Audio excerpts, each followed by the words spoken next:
Welcome to Birding for Beginners. We're looking at bird plumage now. Birds are the only animals on the planet that have feathers. I probably am under correction, there's probably some exception to that rule, but that's a very good general rule. Mammals, they have fur or hair. Fish, they have scales, similar to feathers, but quite different at the same time. Now tell me, what is a feather made of? The feather's made of keratin.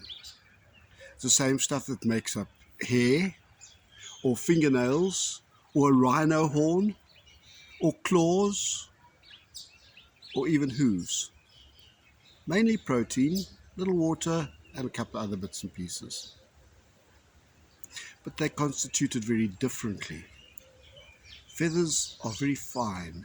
They need to be light to enable a bird to fly.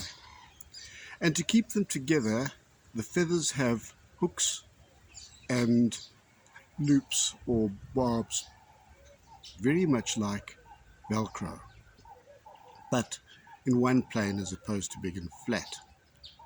And this is why you see the birds preening themselves with their beaks. They go over their feathers so as to re-engage those hooks and those loops or barbs so that they can have a coherent feather once again, particularly on the flying feathers, the ones on the wings and the tail feathers. These feathers also need to be looked after very carefully. So birds have been very carefully given a gland at the base of the tail, and this is the preen gland, where the birds go to pick up a bit of oil and spread it over the whole of their bodies. We see that often when the birds are preening themselves or making themselves look pretty. Often they use a claw to scratch off the lice, but mostly they're using it to reconstitute those feathers. We see this very clearly in the dabchick or the little grebe. It has very oily feathers. They are all sort of sealed so that when the water gets onto them, they don't get waterlogged. And they sort of dive down and pop up like corks because the water doesn't go into their feathers. On the other hand, other birds like your darter or your cormorants, their feathers get wet, enabling them to stay underwater for a lot longer because their buoyancy isn't such that it wants to push them to the surface all the time. So after they've been diving a bit and they get cold from the water, they stand on a plank or a rock or a stick or something and lay out in the sun to dry themselves and warm up. So, well, what are feathers used for? Well, feathers are used for flying, as I've mentioned. They are light, they cover a large surface area, and they are also dynamic in the way that they have been created so that the birds can get lift.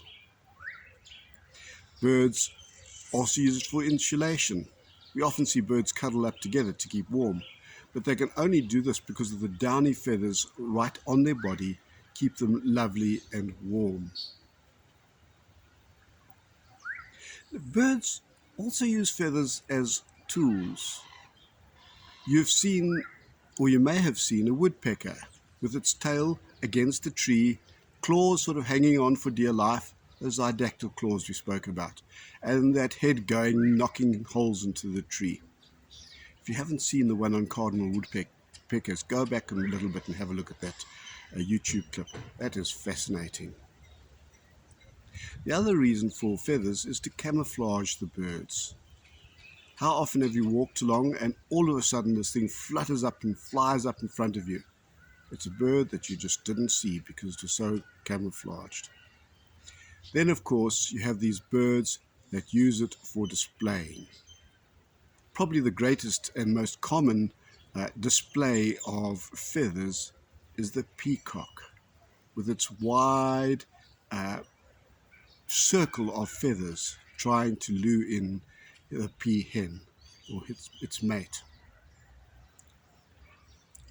In order to understand the feathers, we need to look a little further. Actually, we need to look at how the feathers work. We mostly see feathers as a way of identifying birds, but that is not only so. There are many problems with that. We have the fact that sometimes the birds change their feathers or molt. Sometimes the colors don't come out correctly because of genetics and a whole host of other things. We also see strange things in birds. Take the hardy-dar. Have you ever seen a hardy-dar? And sometimes it is just so beautiful because of the sheen of its feathers. It shines because of the light refracting through the feathers and makes it look just green or just beautiful. We'll be covering more of that in the next few videos.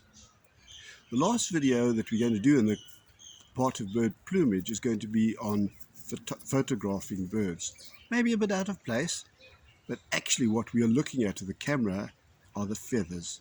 And then we need to know how to interpret the circumstances and what to look for when we are trying to photograph birds. Thank you for watching. Bye. Oh yes, please subscribe and tell your buddies about it. I've had some wonderful reports from friends. Oh, great. Bye.